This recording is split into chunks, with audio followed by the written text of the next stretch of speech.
my fellow YouTube viewers. Last year, Trump Mobile stunned the nation, announcing a made-in-the-USA cell phone that would bring American values to the mobile industry. Well, the made-in-USA stuff was obviously a lie, as were the promises of top-tier performance.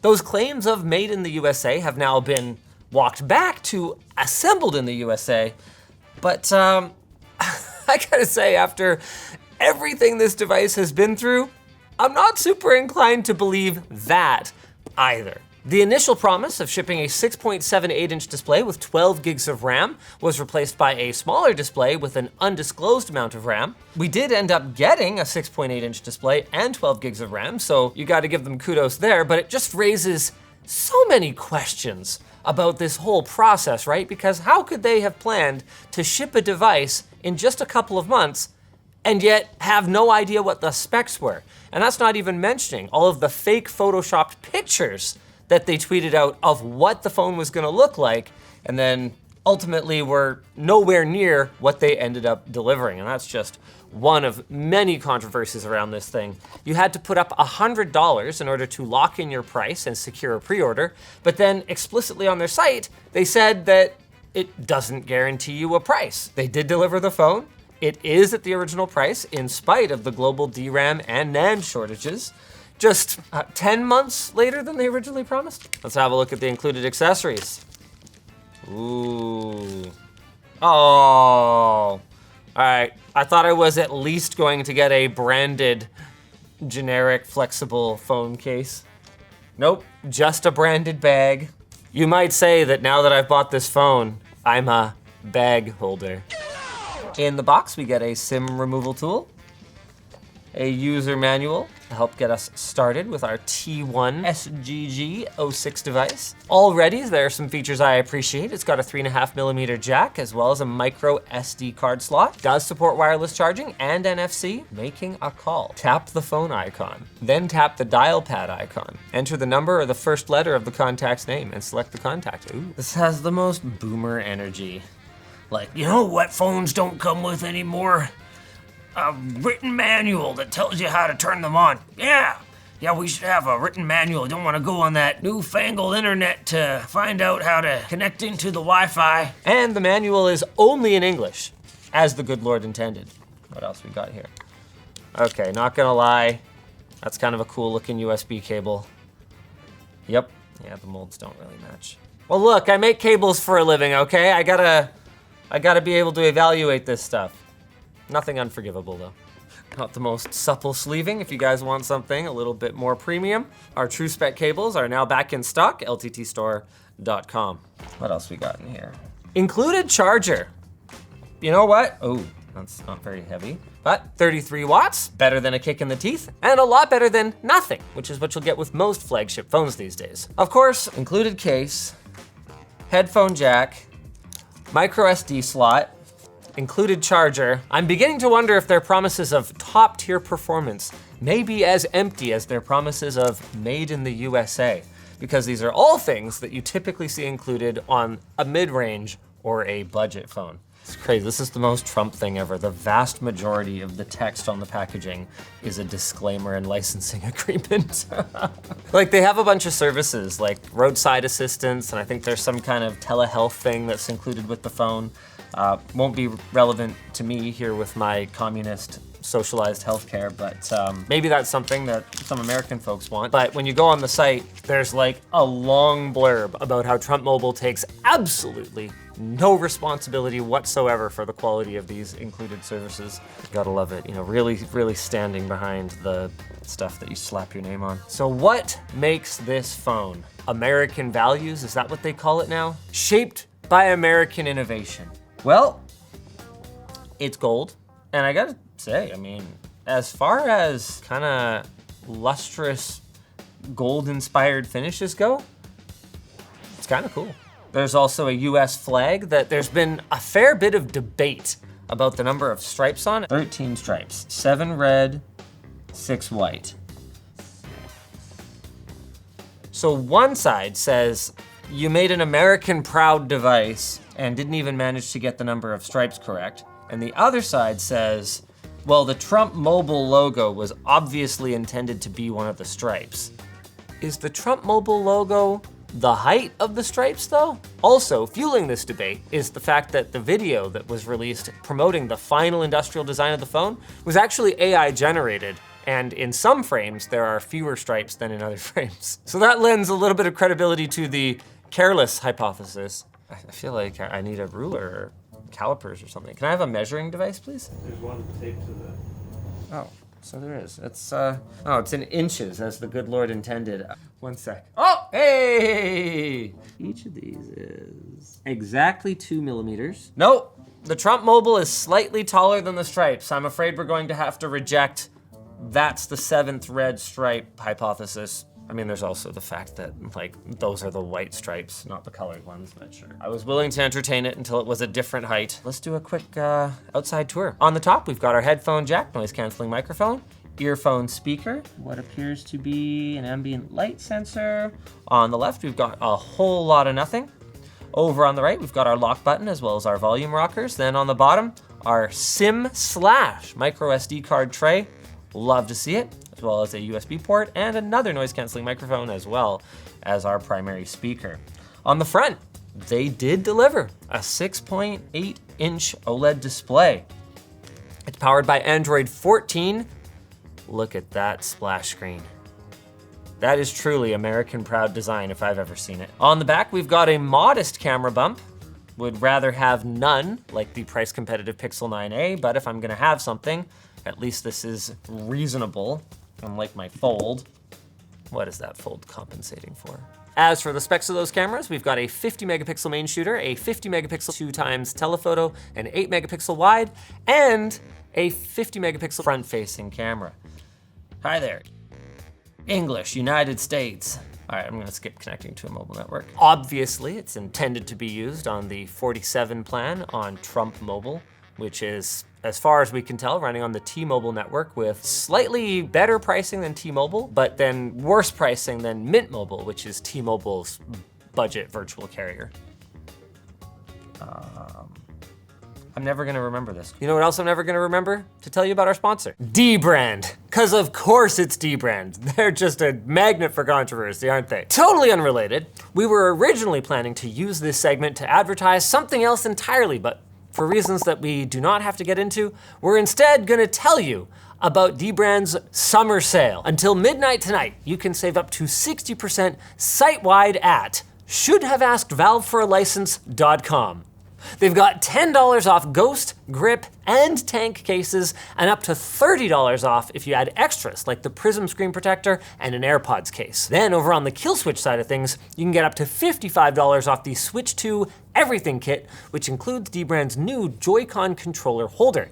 Plus, there's up to $45 off kill switch for the Steam Deck, Xbox, ROG, and Lenovo handheld models. Aside from the headline deals, they've also got at least 11% off most products site-wide, so hey, why not go pick up some slightly less overpriced than usual plastic for your other plastic crap? Again, that's at shouldhaveaskedvalveforalicense.com. Okay, getting your phone ready. This may take a few minutes.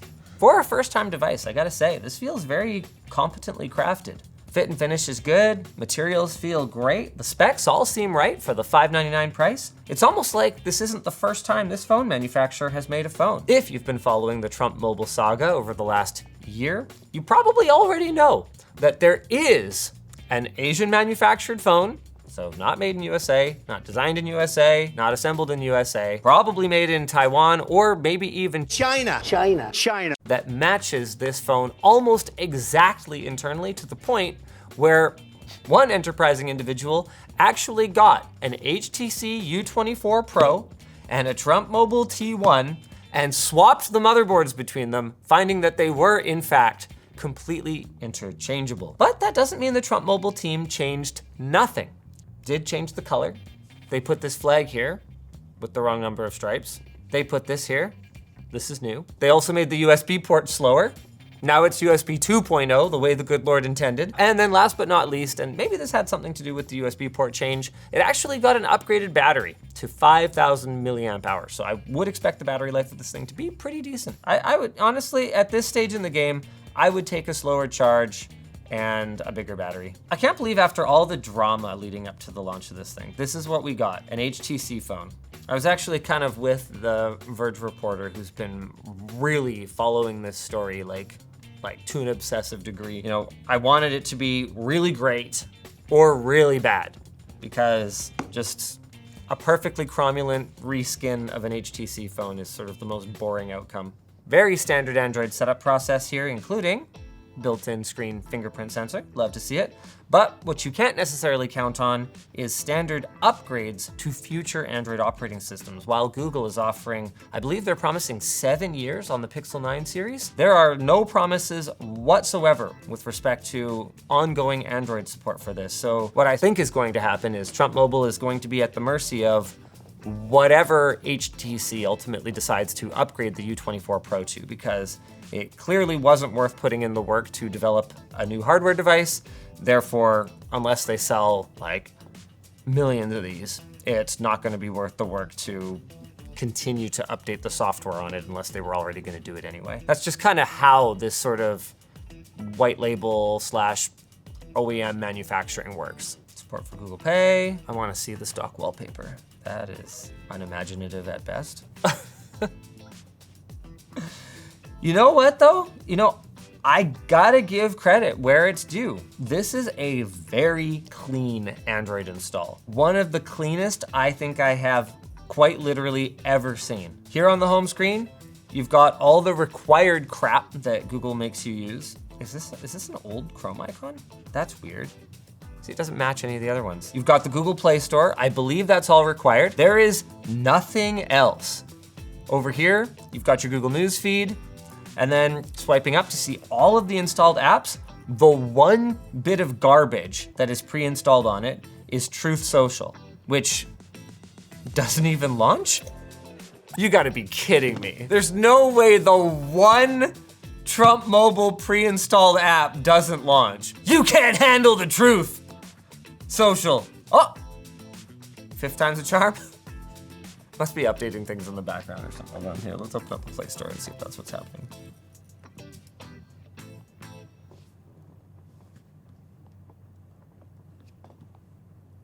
Fifth time's a charm? It's making the noise, and I'm getting the haptic feedback. Awful haptic motor, by the way. It's just not registering. What the heck?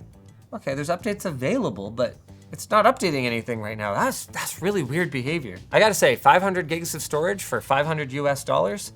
Yeah, it's a mid-tier device, and there are deals like that out there, but it's refreshing to hold something in my hand that has not only that, but expandable storage for that price as well.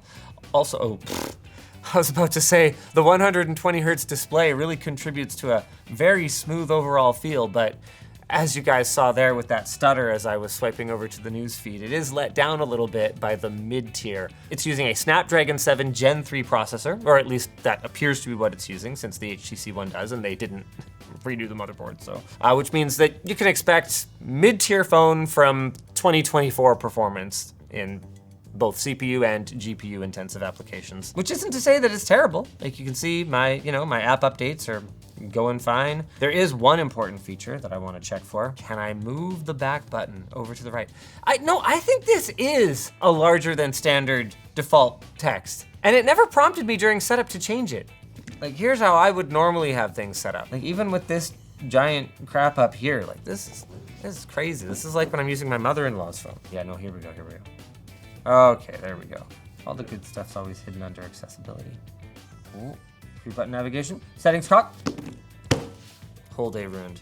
My Trump phone can't move the back button over here. I'd rather use gesture navigation than not have my back button on the right. Power button ends call, auto rotate screen. Why is auto rotate screen under accessibility? You know what, it doesn't, I blame Apple for this, putting all of the important features under accessibility. Okay, auto rotate is off, which is the way I like to do things now that Google has this really cool feature where if you've got some kind of content playing, ooh, LTT working a full day in a random Asian tech mall. All right, so you just go like this and then boom, you can temporarily switch over into landscape mode.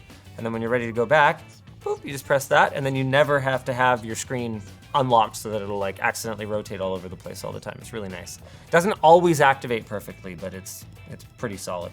$5,000 PC to give away, and where last year I had 3 shops compete to design. Actually, not that bad. Not bad at all. It vibrates the entire back panel. So if you kind of like move your hands off of it, the perceived quality goes way up, even though I don't think it's that different. It just, what can I do for it feels really cheap when you can feel the whole back of it like vibrating with the sound. It sounds not bad though. Oh, it crashed. What the frick is going on here? I got apps that won't open. I got pre-installed apps that are crashing. Your apps are all up to date, so that's not it. I don't think I've had a buggier first 10 minutes with a phone in years. And I just wanna listen to my crab rave in peace. Oh my God, I got an ad again. Wait, what? What just happened? This is a different video. I'm listening to Call Me Maybe Now. Okay, did I touch it? There was a playlist on there. We'll need the instant replay. It's possible I did that.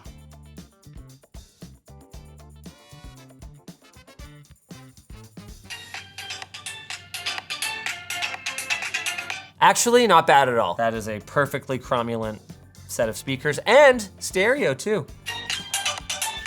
You don't always get an amplified earpiece speaker on these sort of mid-range or budget phones, so you don't take that for granted. Another thing you can't take for granted is IP water and dust resistance. It's possible, and I know this from my tour of OnePlus's production facilities, that all the seals are present for water and dust resistance, but it doesn't appear that Trump Mobile has paid for the certification, so it doesn't seem like they can advertise it. But the U24 is IP67, so I think there's a pretty solid chance that when I dunk this in water right now, it is going to survive.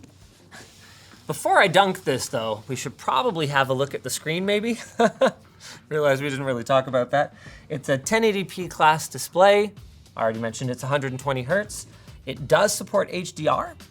Yes, that is an HDR display, all right. Perfectly satisfactory HDR viewing experience, as long as you don't mind the reflections along the curved edge glass. I actually am a fan. I like the feel of it, especially with swipe gestures. But what I don't like is the sometimes challenging situation of like hitting icons that are at the very edge and not accidentally triggering a swipe, so that's personal preference for sure. Let's see if it's waterproof. Even if it's not, it might survive for a little bit anyway. Whee! That was exciting. While we wait for this to die, or not die, this seems like the perfect opportunity to talk about what to me is the most controversial aspect of this phone, and that's the way that it uses national pride in order to extract money from people while not seemingly encompassing anything about the national values. No Americans made this phone other than picking a color and, you know, based on their use of an AI commercial, probably using AI to make a, you know, flag logo. No one worked on the design of it. It just seems to be taking advantage of people's desire to support local products and local workers while not actually doing so. Is it a perfectly acceptable phone as long as you don't mind the, you know, gold color scheme? Yeah, it seems like it. And the pricing even seems not terrible as long as you don't mind a couple-year-old phone for 500 bucks. I just wish that if they were gonna promise a more domestic first approach to design and manufacturing, that they would have delivered on that. But hey, I shouldn't be surprised, I don't think, at this point. Irony. Oh, shoot! It seems to be water resistant, which is good because we actually didn't try out the cameras yet. Oh my God, dork. Yep, that's a camera all right. Show me the Android stutter. Actually decently consistent, but you're not gonna get the kind of video out of this that you would on an iPhone. It'll be perfectly acceptable, which is kind of the theme of this device. Get a little bit of telephoto on that 2X. No optical image stabilization on it though, so don't expect the clearest images. And as for the selfie camera, my first T1 selfie. Nice. You look a little more orange than usual. I feel a little more orange than usual. Subscribe to ShortCircuit for more unboxings of this sort.